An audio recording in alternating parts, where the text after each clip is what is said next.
കണ്ടിരിക്കാൻ പറ്റുന്നില്ല. തലേന്ന് കറങ്ങുന്നില്ല. നല്ല സിനിമ, പ്രതീക്ഷ അടിപൊളി പടമാണ്. അടിപൊളി തീർച്ചയായിട്ടും. മലയാള സിനിമ ഇങ്ങനെ ഒരു വയലൻസ് പടം കണ്ടിട്ടില്ല. എല്ലാരും ഒന്നിനൊന്നും വില്ലനൊക്കെ തകർത്ത് രാഷ്ട്രത്തിൽ. അതെ, 45 മിനിറ്റ് നമ്മൾ ഒരു രക്ഷയില്ല, ഒട്ടും പ്രതീക്ഷിക്കാതെ നേരത്തെ ആരാണെന്നില്ല പടം കാണുക. ആദ്യം ഒന്നും പറയാനില്ല, വയലൻസോട് വയലൻസ്. മലയാള സിനിമയിൽ ഇത്ര ഒരു വയലൻസ് പടം കണ്ടിട്ടില്ല.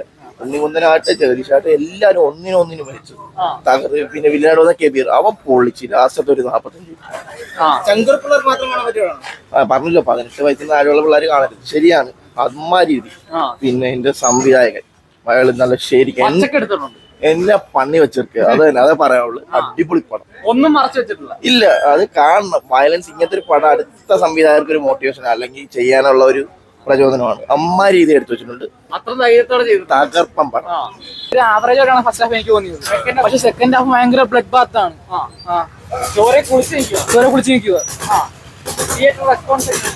Second half പൊളിയാ. തൂക്കിന്ന് പറയാം. ഒരു ലാസ്റ്റ് ആകുമ്പോ നമുക്ക് സസ്പെൻസ് ഒളിഞ്ഞ് വെച്ചിട്ടുണ്ട് പടം തീരുന്നത്. പിള്ളേർക്ക് കാണാൻ പറ്റത്തില്ലെന്ന് പറയാം. പക്ഷെ എന്നാലും പിള്ളേരെ ബാധിക്കുന്ന കുറച്ച് സീൻസ് ഇതിൽ പറയുന്നുണ്ട്. അതിൽ കുറച്ച് സീൻസ് കണ്ടപ്പോ തന്നെ ഞാൻ തന്നെ കണ്ണുമാരി അടച്ചു പോയി. നമുക്ക് തന്നെ അത് ഒരു സീൻസ് മാത്രം ഭയങ്കര ബ്രൂട്ടലാണെന്ന് പറയാം. അത്രയും വേണ്ടെന്ന് ഇല്ല, അത്രയും വേണം. എന്നാലേ പടത്തിന് ആ ഒരു ഇത് പറ്റത്തുള്ളൂ. എന്നാലേ ആ പ്രതികാരം കൂടത്തുള്ളൂ. എല്ലാം പച്ചക്ക് കാണിച്ചിട്ടുണ്ട്. സെൻസറിങ് എനിക്ക് വലുതായിട്ട് തോന്നിയിട്ടില്ല. അതുപോലെ പച്ചക്ക് കാണിച്ചിട്ടുണ്ട്. എല്ലാം പച്ചക്ക് കാണിച്ചിട്ടുണ്ട്. എന്തായാലും അതൊക്കെ ആസ്വദിക്കാൻ പറ്റുന്ന ഈ വയലൻസ് പടം ആസ്വദിക്കാൻ പറ്റുന്നവർക്ക് ഭയങ്കര ഒരു ചോര കുളിക്കാൻ പറ്റും. ഹാഫ് ഒരു നോർമൽ രീതി പോയിട്ട് സെക്കൻഡ് ഹാഫ് 45 മിനിറ്റ് കിടലനാക്കി. അടിപൊളിയായിരുന്നു. ഒന്നുകൂടെ കാണണം. ഫുൾ ക്രൗഡി വന്നിരുന്നൂടെ. സെക്കൻഡ് ഹാഫ് ആണ് ഓളം. സെക്കൻഡ് ഹാഫ് അടിപൊളിയായിരുന്നു. 45 മിനിറ്റ് ആ കെബീർ ദുഃഖം വന്നിട്ടുള്ള സീൻ പിന്നെ അങ്ങോട്ട് പുള്ളിയാണ് കൊണ്ടുപോയത്. പുള്ളി വയലൻസിന്റെ പീക്ക് അടിച്ചിട്ടുണ്ട്. മോസ്റ്റ് ബ്രൂട്ടൽ അടിപൊളിയായിരുന്നു.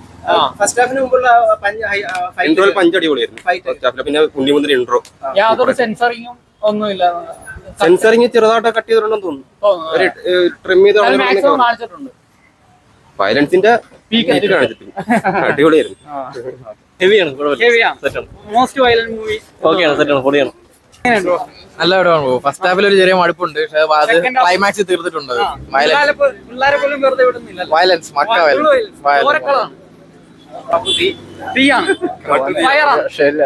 ഉണ്ണിമുന്തൻ കൊണ്ടുപോയി. പുള്ളിയുടെ സാഗ് അടിപൊളിയാട്ടോ. ഒരു രക്ഷയില്ല. അടിപൊളിയാ.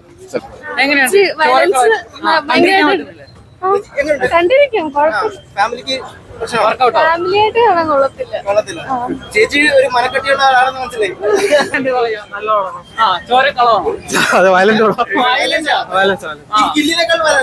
ഇത് പീക്ക് അതെ, വൺ ഓഫ് ദി ഇന്ത്യൻ സിനിമയിലെ ബ്രൂട്ടൽ ആയിട്ടുള്ളത്. പച്ചക്ക് കാണിച്ചിട്ടുണ്ട്. ഭയങ്കര കുഞ്ഞു ഇല്ല, ഫാമിലി ആയിട്ടൊക്കെ ഭയങ്കര അക്സെപ്റ്റ് ചെയ്യാൻ ഭയങ്കര ബുദ്ധിമുട്ടായിരിക്കും.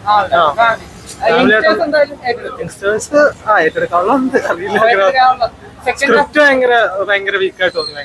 ബാക്കിയൊന്നും മോസ്റ്റ്ലി സെക്കൻഡ് ഹാഫ് കുറച്ച് കണക്ട് ആവുന്നുണ്ട്. രസമുണ്ട്. പിന്നെ കണ്ടിരിക്കാം. Violent film. പക്ഷേ ഇച്ചിരി പീക്ക് വയലൻസ് ആണ്. പക്ഷെ ഇവിടത്തുള്ള ഓഡിയൻസിനെ അത് എങ്ങനെ അക്സെപ്റ്റ് ചെയ്തെന്ന് അറിയാൻ പറ്റത്തില്ല. പുറത്തൊക്കെ കൊറിയൻ സിനിമകളിലൊക്കെ കണ്ടതിനേക്കാളും ഒക്കെ ഭീകര വയലൻസ് ഉണ്ട്. കുഴപ്പമില്ല, അങ്ങനെയൊന്നും ഇല്ല. സെക്കൻഡ് ഹാഫ് ഇച്ചിരി കൂടെ ഇമോഷണലി കണക്ട് ആയി. ഫസ്റ്റ് ഹാഫ് അത്ര ഇതായില്ല. സെക്കൻഡ് ഹാഫ് ആണ് കൊണ്ടുവരുന്നത്. സെക്കൻഡ് പാർട്ട് ഉണ്ടോ? ഉണ്ടെന്ന് തോന്നുന്നു. പ്രീക്വല് കാണിച്ചായിരുന്നു. പക്ഷെ പകുതിയായപ്പോ നിന്നുപോയി. അടിപൊളി പടം. നമ്മള് പ്രതീക്ഷിച്ച ഒരു ഹൈപ്പിലുള്ള പടമാണ്. അതായത് ഫാമിലി ഓഡിയൻസിന് കാണാൻ പറ്റത്തില്ല, റെക്കമെൻഡ് ചെയ്യാൻ പറ്റത്തില്ല ഒരിക്കലും. വിമൻസിനെ റെക്കമെൻഡ് ചെയ്യാൻ പറ്റത്തില്ല. പിള്ളേരെ കേട്ടത്തില്ല. എന്തായാലും 18 വയസ്സിൽ പ്രായമുള്ള കാണാതിരിക്കുന്നതല്ല. അത്രയും ബ്രൂട്ടല കില്ല് സിനിമയല്ലേ, അതിനേക്കാൾ ബെറ്റർ. വയലൻസ് ആണ്. സെക്കൻഡ് ഹാഫ് ഫുൾ വയലൻസ് ആണ്. കൊണ്ടുപോയി സൂപ്പർ. ഇത്രയും സ്റ്റൈലിഷ് ആയിട്ട് ഉണ്ണിമൂന്നിനെ വേറെ ഒരു സിനിമയിലും കണ്ടിട്ടില്ല. സിദ്ദിഖാണെങ്കിലും അതേപോലെ തന്നെ ജഗദീഷൊക്കെ ആണെങ്കിലും, ജഗദീഷൊക്കെ ഇതുവരെ ചെയ്യാത്ത ഒരു ക്യാരക്ടറായിരുന്നു. വളരെ